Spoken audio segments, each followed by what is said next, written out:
저출산 극복 및 주거 안정을 위한 방안으로 24년부터 신생아 특례 대출이 시행됩니다.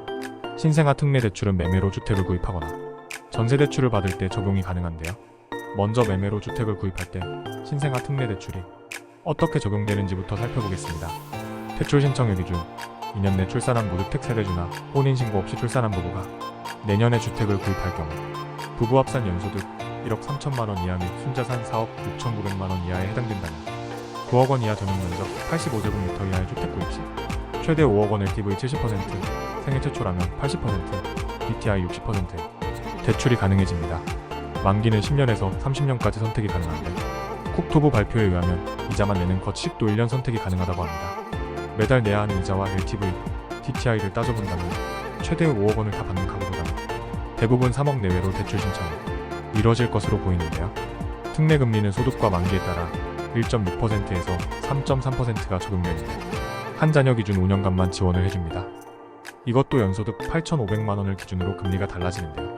특례 금리가 끝나는 5년 후에는 금리가 0.5% 가산된다고 하는데 우대금리 적용은 추가 출산이나 청약가입 등 여러 조건에 따라 조금씩 차이가 생길 수 있으니 꼼꼼한 확인이 필요해 보입니다.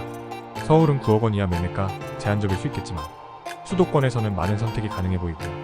내년 금리나 시기의 시중은행 금리가 지금보다 더 내려간다면 고소득 구간에 속하는 분들은 특례 금리와 시중은행의 변동금리 구간 중 어느 쪽이 더 유리한지 좀 더 꼼꼼하게 살펴봐야 할 듯합니다. 대출 가능 가구라면 주택매매 대출을 1에서 1%대로 받을 수 있다는 점에서 특히 1년 거치도 가능하다는 조건을 잘 활용한다면 구축이나 작은 평수 매매 후 청약을 통한 갈아타기 등으로 자산을 불리는데 나쁘지 않은 투자 기회가 될 수도 있습니다. 신생아 특례 대출은 전세자금도 가능합니다.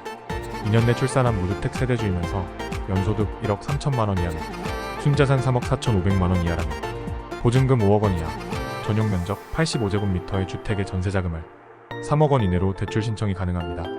이때 대출 금액은 보증금의 80% 이내로 제한되며 특례 금리는 1.1에서 3%로 4년간 지원됩니다. 전세자금 대출 역시 소득 구간에 따라 금리가 조금씩 달라지고 특례 금리 적용이 종료된 후 변동되는 금리 역시 추가 출산 등에 따라 달라지는 만큼 자신에게 맞는 소득과 대출 금리 구간을 잘 살펴봐야겠습니다. 첫 출산 대책이라고는 하지만 이 정도 지원으로 과연 식어가는 부동산 시장과 끝없이 추락하는 출산율 회복에 얼마나 도움이 될까 하는 아쉬움은 있는데요.